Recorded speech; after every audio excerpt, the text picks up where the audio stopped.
Over the past decades, the world has witnessed China's dramatic changes. China's rise has been very peaceful. China was able to sustain its economic development while maintaining peaceful relations with neighboring countries and other nations. What's the true story of China's emergence onto the world stage? People-to-people exchange and cooperation really matters. It is people who determine the nature of politics. Moon Chung-in, former special advisor to South Korea's former President Moon Jae-in, explains his country's unique perspective on China's rise.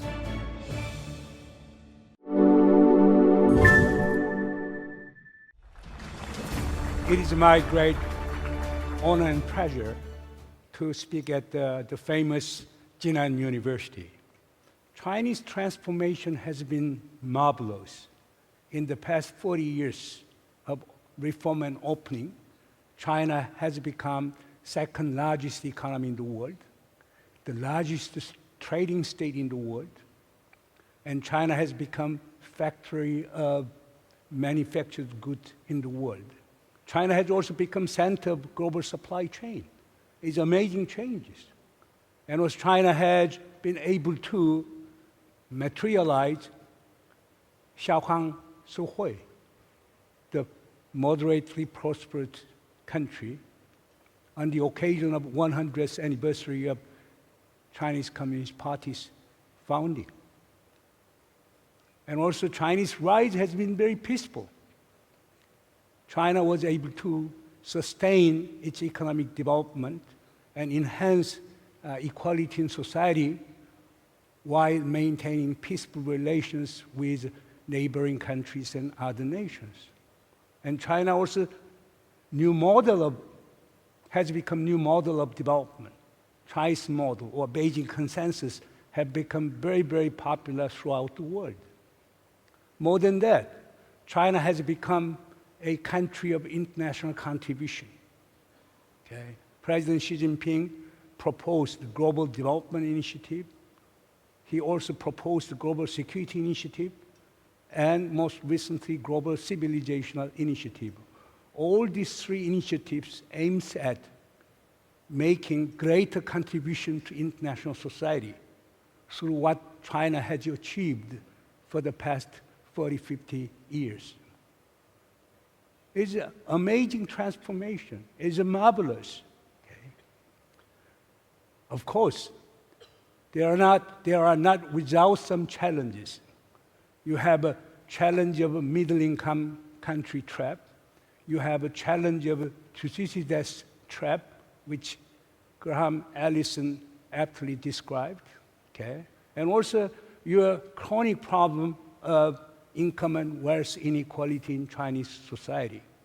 And also youth unemployment in China has become a big problem too. But I personally believe that China will be able to overcome those challenges. Then how South Koreans see Chinese rise? South Korea is divided. A group of people in South Korea see Chinese rise in negative terms. They see Chinese rise as a threat to peace and prosperity on the Korean Peninsula. Therefore, they think that the South Korea should strengthen its alliance with the United States. They also argue that South Korea should enhance trilateral security cooperation with the US and Japan. And they wanted to join Quad. Okay? They wanted to pursue Indo-Pacific strategy. Naturally to what? Encircle and contain China. Their approach is somewhat different from the past governments. And they argue that we should maintain good relations with China. However, we should realize the difference with China. And they support the idea of a coalition of democracies. They think that China has a different value. Okay? Therefore, what they argue is this, what Chinese call the Hua Butong, okay? While recognizing difference, but try to maintain harmony. but they give a more emphasis on difference rather than commonalities. There is one group of people, but there is another group of people in South Korea, which are mostly liberals and progressive. They see Chinese rise as very positive to peace and stability as well as prosperity on the Korean Peninsula. And they argue that while maintaining alliance with the United States, South Korea should strengthen strategic cooperative partnership with China. They see China as a vital to security and prosperity on the Korean Peninsula because China has a great influence over North Korea. Okay? China can make an enormous contribution in preventing North Korea from taking provocative behavior. Okay? And also they argue that China is essential for the peace, stability in Northeast Asia. They emphasize more cooperation with China in the direction of open regionalism and multilateralism. And they argue, as opposed to Hua Putong, they argue that Chu Dong Juni, they emphasize commonalities with China, while taking aside differences. Therefore, we have two different paradigms.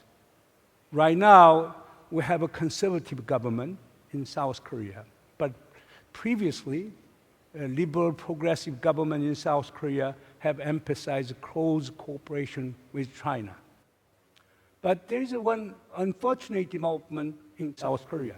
There is a rise of anti-Chinese sentiment among people. That's very negative. I know K-culture is quite popular in China, but in South Korea there is growing public perception of a Chinese image. It has something to do with the influence of Western media, but that's a fact. Overall public perception of China has not been very, very favorable. Therefore, I think we need to overcome that kind of overall ambience in South Korea. Nowadays, diplomacy is not the monopoly of the government. People play a very, very important role. Think tanks, scholars, media, they all play a very important role. Third, I would argue that people-to-people exchange and cooperation really matters. It is people who determine the nature of politics. If people have a better understanding of China, if those people shape the political nature in South Korea, then it is natural for China and South Korea to promote bilateral relations. And finally, it is an objective fact that there has been distortion and bias of China throughout the world. And I think Chinese government and people should work together to overcome that bias, even the demonization of China. In that sense, Chinese people need a unity.